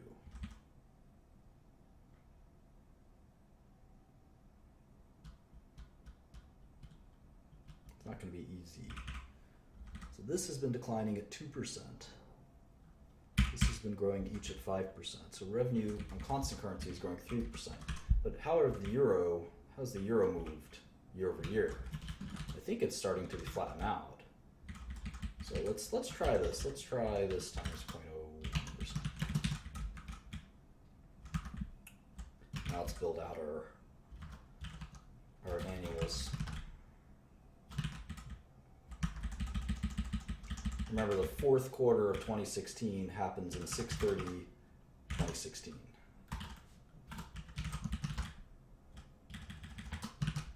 Just keep that in mind. And these are necessarily kind of not too useful in terms of I wouldn't say they're not that helpful in terms of forecasting, but that's okay.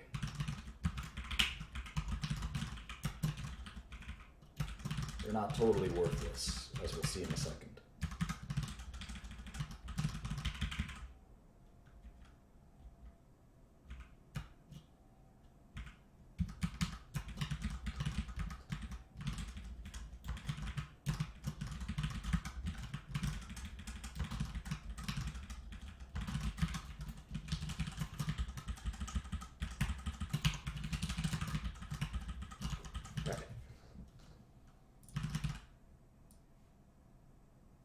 Let's pick a revenue growth rate for Microsoft. I mean, they seem more dynamic than other companies. I mean, Azure came out of nowhere to save the day, right?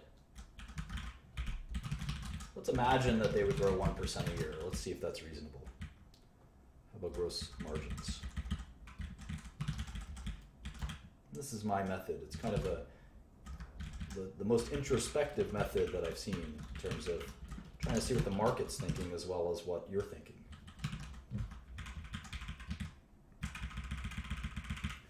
So margins of 63% in perpetuity seem aggressive. You talk about how margins reflect return on equity in metrics like this. Someday that's going to be a good lesson. There's some theories that companies shouldn't have excess margins. All right, let's look at net cash as well. So Microsoft's cash profile will look something like this. We know we like to forecast cash and interest income based on yield. We call that, what, ROIC? Let's put in a placeholder of 1%. The company should be able to generate 1% cash, right? 1% returns. That's not too much to ask.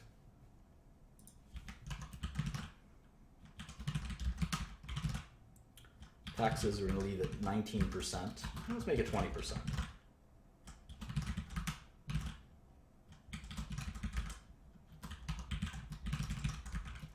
Okay. All right, so we've got a rudimentary forecast for Microsoft. How about discount rate? I like the fact that they're so diversified. I mean, even they're more diversified than IBM. I mean, IBM is just a big fat consulting company. Microsoft has so many different products. I didn't know that. How about maturity? Let's assume they decline in maturity. I never like to assume companies grow in perpetuity. That seems like mistake to me.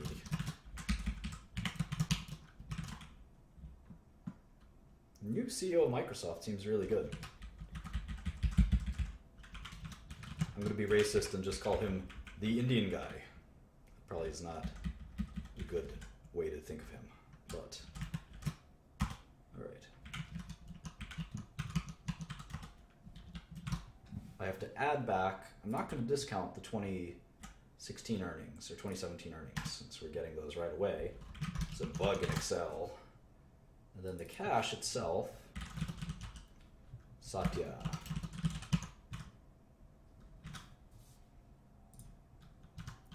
Right, so the cash itself, we get a value of 600 billion, which you know is a lot higher than the current stock price. So to me, of the three companies we've looked at thus far, I like Microsoft the most. I see, well, let's see, $78 a share. So it's 600 billion instead of 400 billion.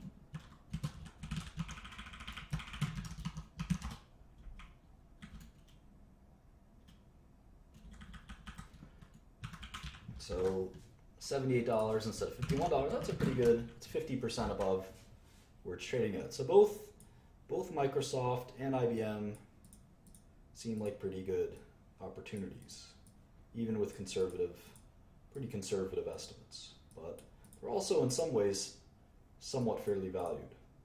That's a big discount, 55%, but I don't really know what the future may bring. Most of these tech giants inevitably crumble.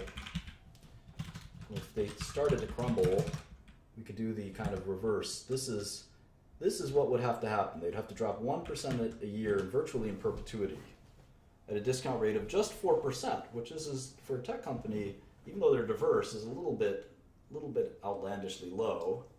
They're only generating 1% return, and we know they do a little better than that, just to the sheer number of buybacks, the things they do. So in some ways, Microsoft is fairly valued if they never grow again or shrink a little bit. If they grow a little bit, it doesn't take much. 3% a year would be more than enough. Then the stock could be a double.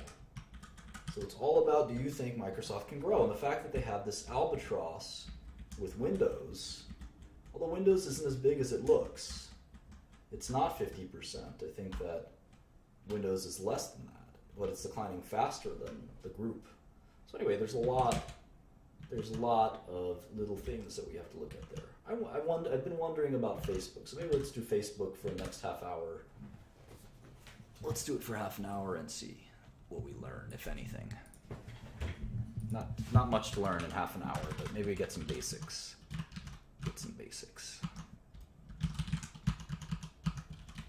One share of Facebook is $105. Wow. I remember when that went public for like $30.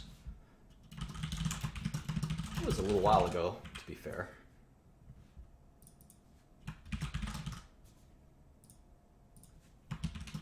Facebook's ticker is just FB. That's like my ticker would be FU. All right. Enough of that. 2.2 billion shares of Class A stock and 551 million shares of Class B stock.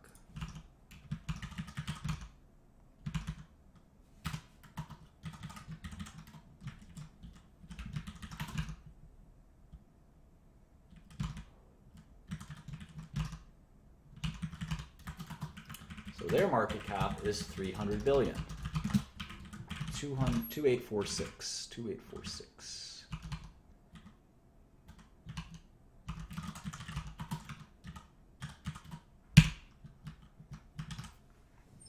And you'll see something very interesting from Facebook. The filing whisperer, I like that. I do like my SEC filings. Looks like Facebook doesn't break out. All their whole annual statement is in one Form 10-K. I like that. Look how little cash Facebook has compared to these other guys. Like they're a startup. They don't have any debt. That's the first time we've seen something like this. No debt. Pretty interesting, huh? Wait till you see the cash flow, though. That'll really surprise you. So very little cash, very little, no debt, literally no debt. So 18,434 in net cash. So look at that. Facebook is almost as big as Microsoft. One business is, what, 30 years old, 40 years old? One business is 10 years old. Isn't that amazing? Isn't that amazing?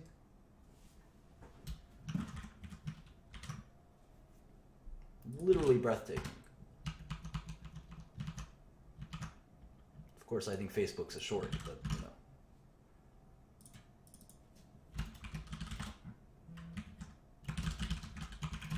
Well, it's up to them as to whether they want debt or not. I mean, Microsoft could have no debt too, but Facebook isn't a creative financial company. They just kind of focus on growth. Once you're an old company, you tend to take debt on because you have a reliable business. Facebook's not quite there yet. All right, let's just look at the Q. Facebook Inc. All right, you can see their revenue is a lot lower than what we're used to. I mean, Microsoft's revenue last quarter was $23 billion, right?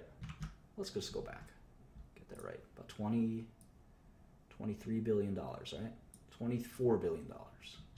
Look what Facebook's revenue last quarter was. Is this a joke?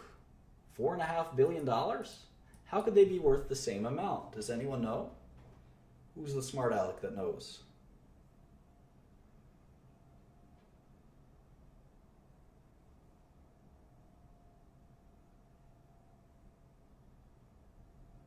I mean, Microsoft literally has 5 times as much revenue. And look at the net income. It has nothing to do with margins. They didn't even make $1 billion last quarter. They didn't even make $1 billion last quarter. Microsoft made 10 billion, 5 billion last quarter. So Microsoft is making 5 times as much money as Facebook, but Facebook is worth the same amount. How is it possible? How is it possible? It is about growth. Akil is already a mod, so there's no way for me to mod him again. He's a super mod. It's one word answer, growth. Essa did a good job, and Nathaniel Flack, and let's see. I like this answer where he said it's overvalued. That's definitely true too. Shkreli the Great, Robert B. All of these were good answers. Maybe they shouldn't be worth the same. I like that. Exactly.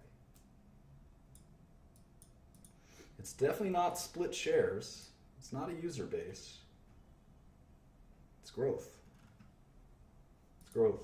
The hope is that one day they'll have more earnings, just as much or more earnings than Microsoft. Just as much isn't good enough, because why would I want just as much 5 or 10 years from now? I need more. So let's look at that. Let's look at that. So we see these tech giants. Let's actually look at. Let's make a column. 2016 revenue growth. Now let's abbreviate that, I guess, RG. Now let's plop all this in here. So Apple, 2016 revenue growth, we're estimating -2%.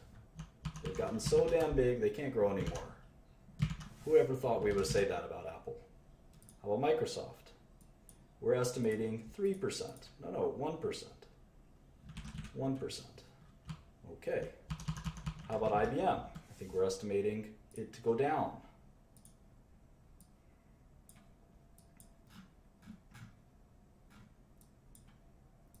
-2, or nope, -1. Okay, so Facebook last quarter grew revenue by 30%, something like that, quite a bit. So the theory is that they haven't monetized their platform as much as they can, and they will someday. Let's look at revenue growth. They're growing revenue way more than anyone. 40% revenue growth. Yeah, the models are all saved on the share drive. Still, I must admit that I think it's overvalued.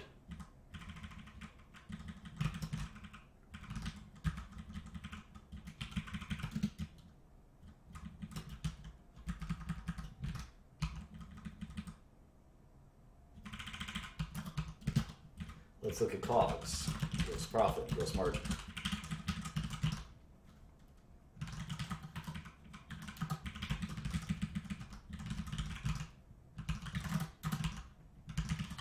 Research and development is their biggest cost. They probably don't even need to do any. That's another reason. We'll talk about that in a second. Actually, this will be a really good example. This will be a really good example for you guys.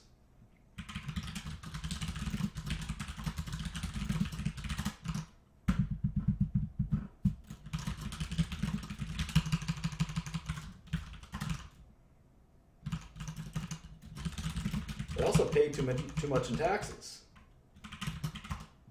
Look at that. They pay. It looks like they actually pay normal taxes. They don't do any tax dodging. That's insane. What's wrong with them?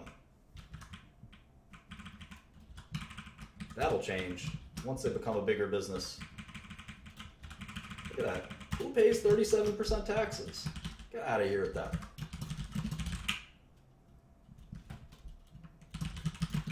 Gross margin is 84%. But they still can't believe they pay all that tax. Hasn't anyone told Mark Zuckerberg you don't need to pay taxes?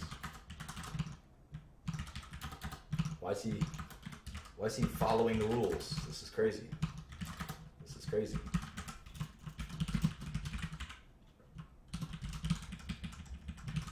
%37 tax rate. Get out of here. 40% tax rate. Oh my God. All right. So let me show you why this is interesting. I'm gonna do something cool. This will be a great way to end the lesson. First, I'm going to add a couple more quarters. So I can't do it without a little more data. I'm going to focus almost exclusively on the income statement. And this, if I do this right, it should blow your mind. If I do this wrong, which I probably will, you'll just be confused. You'll probably just be confused.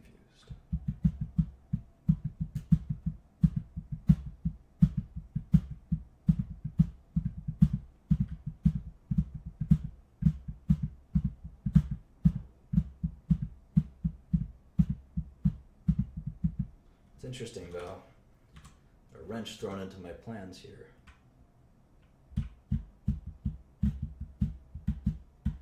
I want to adjust GAAP and non-GAAP because they have this big stock-based comp expenditure.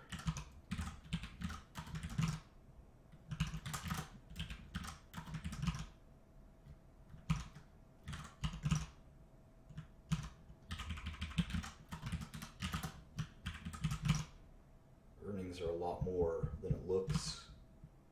It's a little frustrating.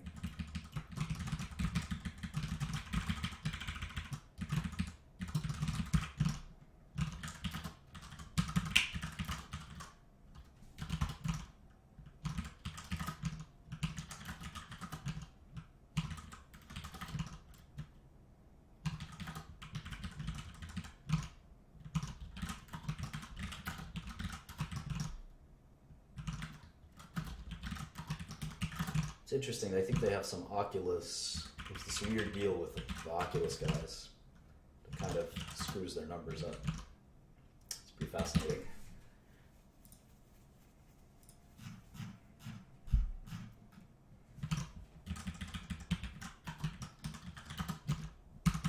So Facebook maybe is making $1.5 billion a quarter. It's still far less than Microsoft's $5 or $6 billion, right? They have to triple their income to even get to Microsoft's level. And even then, Microsoft will be far more diverse than Facebook. It seems really unlikely that Facebook could possibly be valuable, be this valuable. But let's keep working. Work.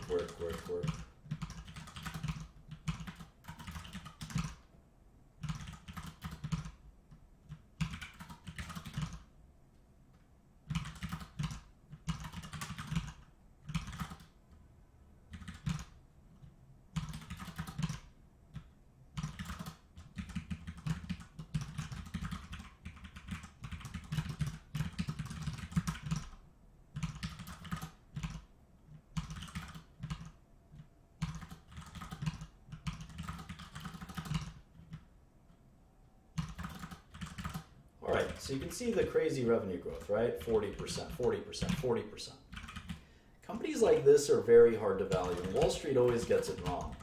There's a reason. There's a reason. It's a little bit loco. I'm going to do my best to explain it. If we go a little over 10 o'clock, so be it. Super high growth companies are very hard to value. I know how to value them, believe it or not. I'm going to share some secrets here.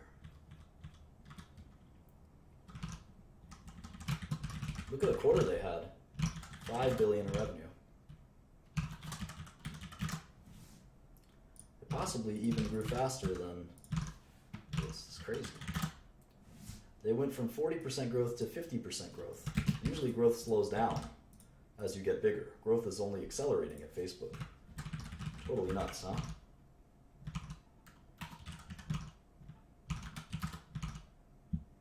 Oh, look at that. Their R&D. Oh, no, it's still there. It's still there. 18.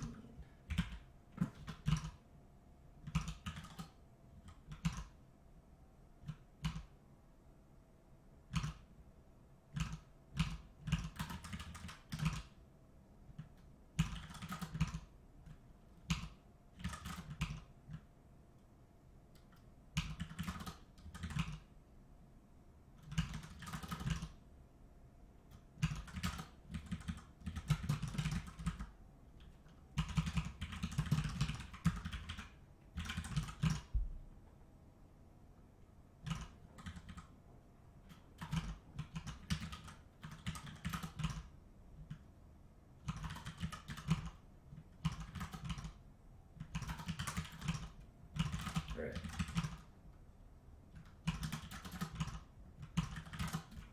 Okay, so now they're up to 2.3 billion in net income. So now they're only about half of Microsoft. They're growing 50% a year. So how the heck do we figure out a forecast here? It's actually remarkably different from any other way. And you can't just do a placeholder. You can't do a placeholder and say, yeah, it's about right. So if we do something like this, we say, all right, let's say they just grow 40% a year. That's a really inaccurate way. It's an extremely inaccurate way. And you should never even feel that comfortable doing it, but only when you're dealing with constant growth rates could you even feel remotely comfortable doing that. So we'll sort of do it like that for a second.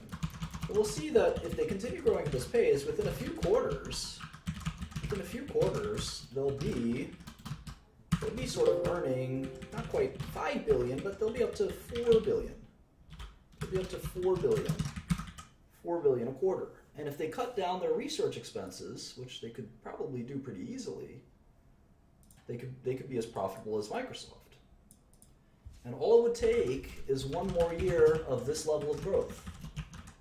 Right? So another 40% growth year. And they'd have, if they did that, even if they slow down to 30% growth, you'll see that their income would maybe even exceed Microsoft's.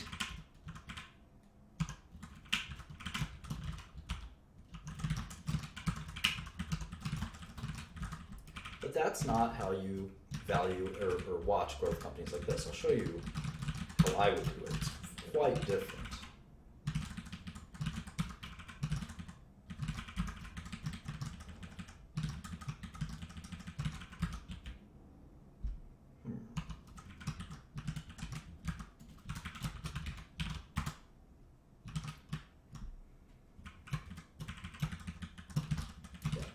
Just did the math.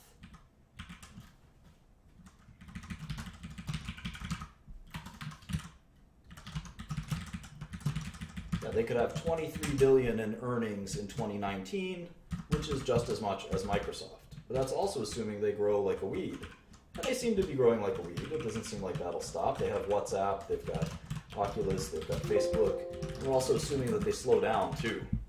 And they could monetize their platform a lot more easily than maybe is suggested. So how the heck do we forecast revenue for a situation like this? It's very, very difficult. I actually think this is probably one of the least done and best, I wouldn't say best kept secrets on Wall Street, but it's at least my method isn't it's not well taught. So let me do that in a second. I have to use the restroom, so this might be an abridged version. But in essence, we have to sort of think about monetization of user bases. So what we want to know is, what is Facebook's user base and how much money are they making per user? And I don't think that's that hard to figure out. So what we'll do is we'll go to Facebook. Well, I won't go to my Facebook. Let's go to Facebook Investor Relations. Facebook Investor Relations. That's investor.facebook.com. Here it is.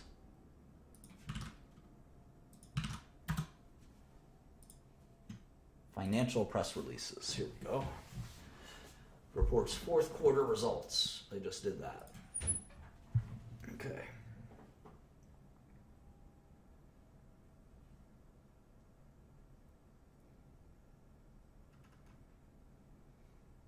You can see all of their revenue is from advertising. 5.6 billion, virtually every dime. Here it is. Daily active users. Daily active users, 1.04 billion. And you can see the growth of that was only 17%. Daily active users.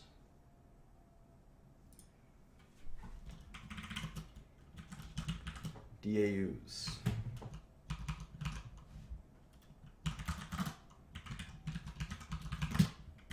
So if you take revenue divided by daily active users, they're making $5 per quarter on their daily active users. $5. That's per quarter. So annually, Facebook makes 22 bucks off of you. Makes you feel kind of cheap, huh? 22 bucks. What does it cost? What does it cost to have cable? What does it cost to have cable? Well, it's more than 20 bucks a year. It's probably what, $1,000 a year? More? And you probably would rather give up Facebook than cable, or cable than Facebook, I should say. They're pretty close. Think about the value you receive in life. Value you receive in life from the things you like.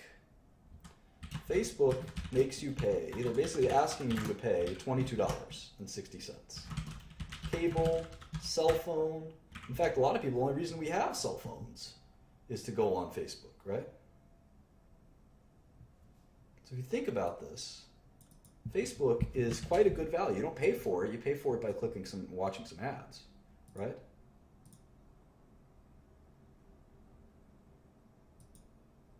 So cable's what, $100 a month, right? Is cable about $100 a month? So it's about $1,200 a year. Is that about right? Maybe more. What other things what's your cell phone bill, roughly?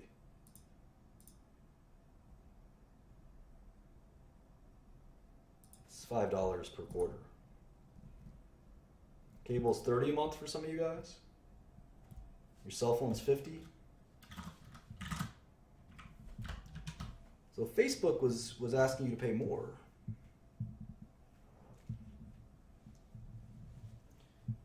And they just charged you through ads. I think they could probably get that pricing through. And we'll talk about this in a second. What's interesting is you can see that the growth in their users is less than their revenue growth. The revenue growth is 52%. The user growth is 17%. What does that mean? What does that mean? What can we infer from this?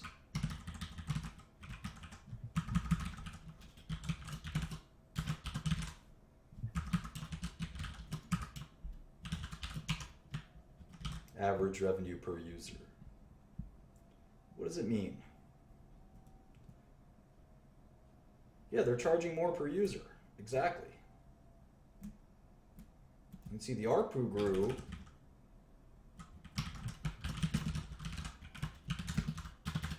Average revenue per user grew.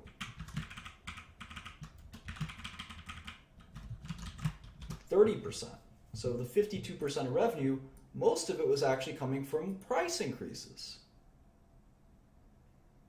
in many ways. They're selling more ads per user, showing more ads, charging more for ads, whatever it might be. Pricing power is very important in business. I'm probably the one person that can talk to you about that more than anyone. You always want to charge more to your customers if you can, all else being equal. And there's probably some limit on ARPU. There's no limit on users. Well, they have 1 billion of them at least. So they need to get more and more. They need to get better and better at getting more and more money out of users. Exactly. And we should always think about how much are we really willing to pay to Facebook? What's Netflix? What's Netflix per month? How much is it per month? $10 per month? Is that about right? $10 a month, Netflix?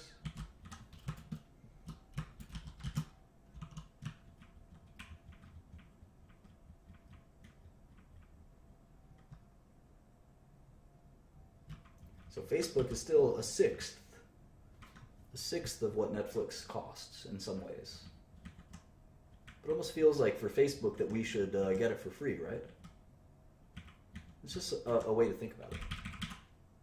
So let's say, for argument's sake, this is going to be a little bit of a crazy analysis. So I'm not going to forecast using that just by saying, well, let me multiply this by 40% and then 30% and then 20%. That's a really dumb way to forecast anything. Let me instead say Facebook's not going to change a lot in average users. I think more or less that'll stay the same. More or less that'll stay the same.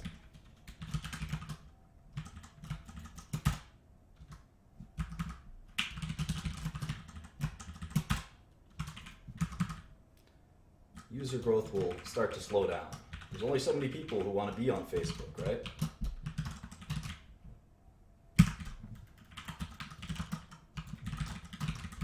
The ARPU, the average revenue per user, let's say that works its way up to the same amount that Netflix charges us per year. Remember, this is per year. This is times 4. So Netflix is about $120 a year. Say by 2019, Facebook is taking out from your pocket, in essence, $120, which is the same amount that Netflix takes out of your pocket. Is that a good apples to apples comparison? I mean, Netflix lets you watch, movies, TV shows, unique content. Facebook is giving you unique content in another way. Lets you stay in touch with people. They're both pretty important. I think it's decent. So we have 1 billion users, except instead of paying you, I'm going to drive revenue with this. And I get 128 billion. I get $128 billion. And here, they're making $70 billion. $70 billion. Do you think Netflix offers more comparison? I know they're different business models. They're definitely different business models. But the question is, which is more valuable? It's not crazy. It's not crazy. So let's say that's the case. And then let's say it starts to decline because all good things come to an end. Between then and 2030, it kind of declines. Maybe 5% a year, I don't know.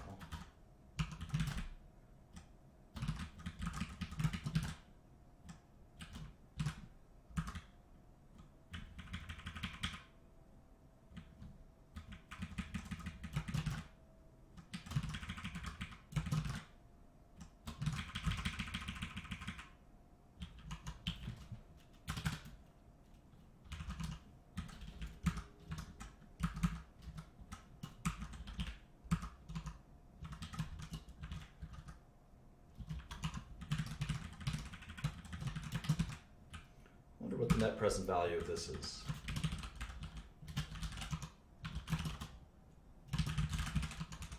I'm going to put a really high discount rate, 8%.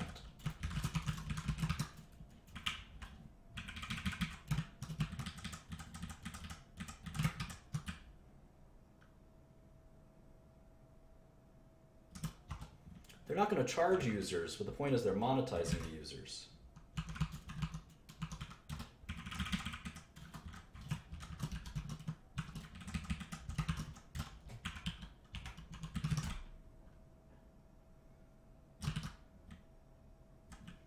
So if they can collect as much as Netflix collects out of their users, and then they decline from there, let's say they decline less fast, because I have them declining like really fast. I'm going to say hold that for a while. Well, the value of Facebook would be 600 or 700 billion dollars, which is way more than their current share price. And I'm not including, of course, anything. It's about double their current share price. I'm not including anything for kind of Oculus. Maybe a little bit of WhatsApp is in here, like these users, do they include WhatsApp or not, and how much can they monetize their users? It's unclear. And the question is, how much ads can the internet really sell? How much ads can the internet really sell? Google is competing with Facebook. Unless all ads go to the internet, there has to be some pressure for advertising as well. And we have to make a big, broad advertising model as well. But the point is that we don't just use the law of larger numbers, which is a temptation that I think we fall into quite a bit. The smarter thing to do is to try to use things like users and dollars per users to try to drive revenue and get a more sophisticated understanding of how to forecast revenue accurately. And so we see I have mobile users, monthly active users is 1.6 billion. I think monthly active users are not nearly as valuable as dailies, obviously.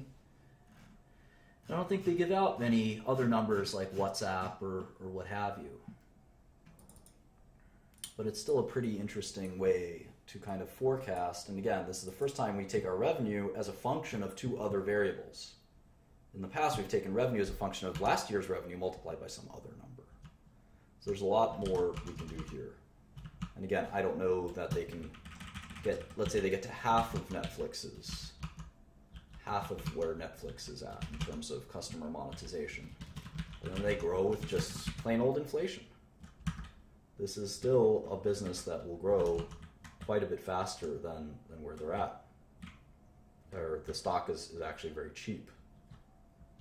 So it's possible that Facebook is actually the cheapest stock of all, even though the EV to earnings is wildly higher. Look at the EV to earnings. The EV to earnings is 28 times. But if you look at 2017 earnings, it starts to look much more reasonable. It's only 19 times earnings. So Facebook might actually be the cheapest stock of them all. And revenue growth is not even close. It's 40% compared to 1%, 2% for these other guys. So it actually could be the cheapest stock of them all. I kind of like Facebook the most out of all of this. I like IBM, and Apple probably the least. So I like Microsoft and Facebook. I don't like Apple and IBM. But we'll do some stock picking later. We'll actually use some real money, and maybe we'll buy, $10,000 worth of each of these or something like that, and see if our portfolio does okay. Anyway, I've had a long day. I've taught back-to-back classes for the last 5 hours or so with a break in between. So I'm going to call it a night. I hope you learned something, and I'll plan out a nice lesson plan for our next lesson. So thank you so much for joining me. Talk to you all soon.